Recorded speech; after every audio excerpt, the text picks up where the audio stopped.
Welcome back to the Deep Dive. Our mission, as always, is simple. We take a whole stack of sources, articles, policy papers, internal notes, and we pull out the essential knowledge you really need. And today, we're doing a deep dive into the former President Donald Trump's Gaza peace plan. Specifically, we're looking at the enormous weight, really the entire hope that's being placed on the success of Phase 2. That's right. And for you, the listener, you have to understand that Phase 1 was all about the immediate fixes. You know, the technical ceasefire, the urgent aid. A cleanup job, basically. Exactly. But the sources we've looked at, they all show that Phase 2 is where this grand, this bold blueprint for a new political and security landscape. It's where it really meets the messy, decades-old reality of the region. The sources do call it a bold blueprint. But that boldness, it starts to look a lot like extreme ambition when you look at the history here. Phase 1 was about stabilizing things. Yeah. But the administration is now calling this transition to the second phase a turning point. It is a turning point, but one that comes with a profound risk. While the goal is to shift towards a kind of structural peace, our analysis of these diplomatic reports suggests that Phase 2 might actually be the most dangerous period of the whole process. Most dangerous. Why? Because these ambitious targets, like completely restructuring governance, they're all tangled up in years of conflict, extreme distrust, and just, well, a fundamental lack of international consensus. Okay, let's unpack this. If Phase 1 was about stopping the bleeding, then we need to get really clear on what the structural surgery of Phase 2 actually is. The contrast is, it's pretty striking. Phase 1, that essential groundwork, it was purely focused on de-escalation. So maintaining the ceasefire. Right. Maintaining a workable ceasefire, facilitating prisoner exchanges, and setting up this temporary administrative oversight. Which was just needed to get supplies in. Exactly, just to get humanitarian supplies moving at all. That sounds like a massive achievement in itself, just logistically. But Phase 2 is something else entirely. It feels like nation building. Precisely. Phase 2 is about fundamentally altering the power vacuum in Gaza. And, the critics are warning it could fail spectacularly. Right. If there isn't broad, verifiable political buy-in, we're moving from these short-term fixes to long-term mechanisms of control. So let's detail those mechanisms. Yeah. What are the key parts of Phase 2 that make it so complex? There are 3 critical components, and they're all interconnected. First, you have the colossal task of physical reconstruction. That means launching multi-billion-dollar funding programs to fix everything. Okay. Second is the transition of civil governance. This means major security responsibilities shift away from those temporary overseers and hopefully toward local institutions. And the third piece, and this one often gets overlooked, is that local authorities are supposed to gain more power, but only under continuous, very stringent global supervision in the long run. That sounds like an immediate point of friction right there. Local empowerment, but with global strings attached. I mean, doesn't the plan need to figure out who actually holds the keys before they try to shift governance? And that's the critical vulnerability. Our sources really emphasize that this transition, especially the part about security and administrative control, it is highly susceptible to minor spoilers. Minor spoiler. Yeah. Given how fragile everything is, even a small disruptive event could completely shatter the momentum they got from the initial ceasefire. And when you look at the internal politics of Gaza, that field is practically littered with potential spoilers. It is. Which brings us right to the primary threat to the whole plan, political fragmentation. Here's where it gets really interesting. Trump's strategy seems to be built on this one massive assumption that rival political factions will cooperate on the ground to rebuild Gaza. But knowing the history isn't assuming cooperation between these groups. Isn't that almost naive? Do the sources suggest any real mechanism to enforce it? The documents, they do acknowledge the risk. The mechanism is supposed to be economic coercion, which we can get into. But for now, the core problem is exactly what you said. Yeah. There is a complete lack of a single, universally legitimate authority among Palestinians. The plan requires these groups who have been hostile for decades to suddenly put aside ideology and conflict, all for the sake of construction contracts. It's a huge political leap. And the threat isn't just, a political deadlock over who chairs a committee. The sources point to very specific physical spoiler threats that could derail the whole thing overnight. Like what? Like an unauthorized rocket launch or a limited retaliatory strike that just shatters that shaky ceasefire. It literally takes one action to make the whole confidence-building structure of Phase 1 just collapse. And this internal squabbling, disputes over border control revenue or how aid is distributed, it just fuels this deep foundational skepticism among the civilian population. If the local leaders can't agree, why should the average person, who is already so wary of foreign promises and international deals that have failed before, why should they believe this time will be any different? The human element, that cynicism, it's such a powerful force. And we've seen this pattern before in peace efforts in the region. Yeah, and we have to stress the crucial historical lesson here. Peace frameworks, they tend to collapse precisely during these transitional periods. When the fighting stops, but the power struggle begins. Exactly. The shift from just stopping the violence to imposing structural change.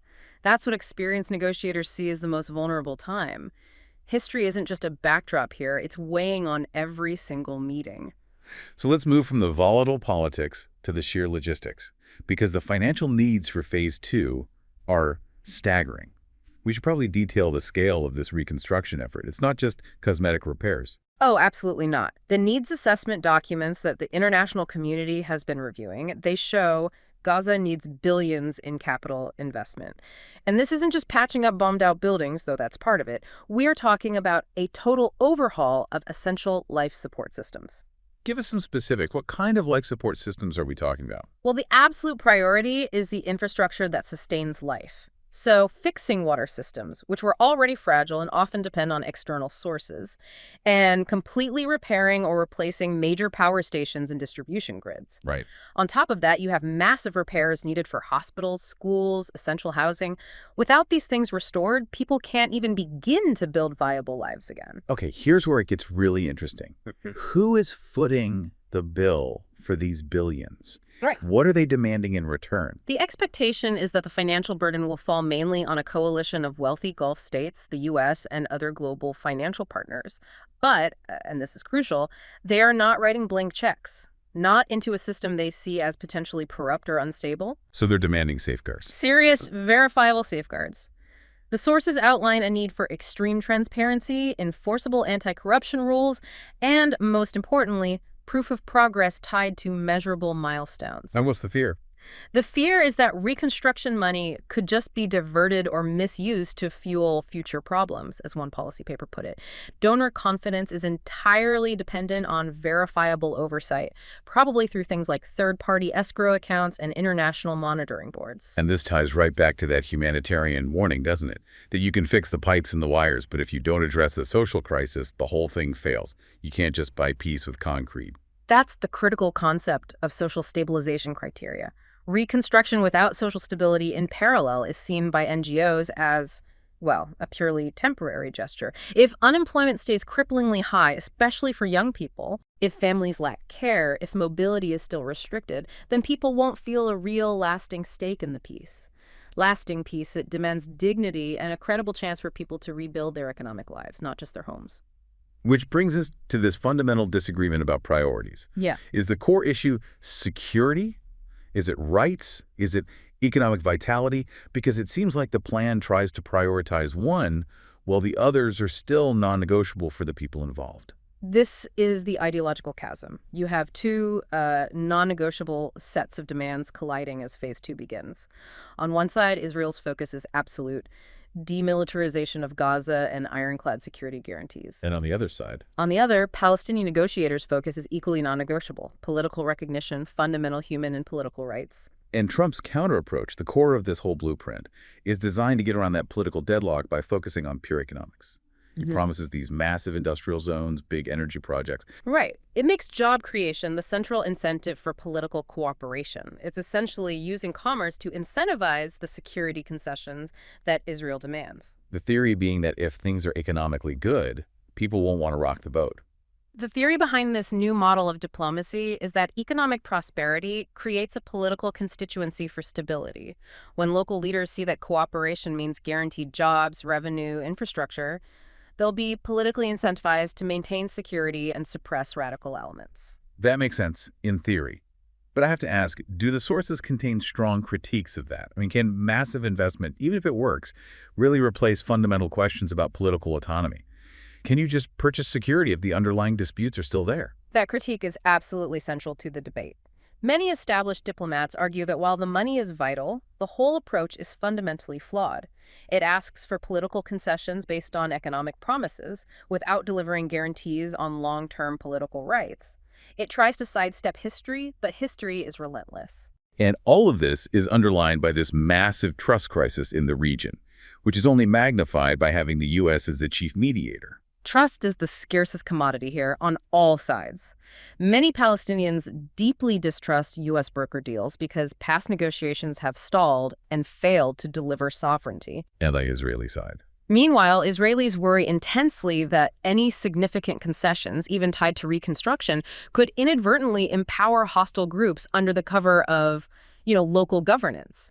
This trust deficit forces all these narratives, security, economics, rights, into one very crowded room.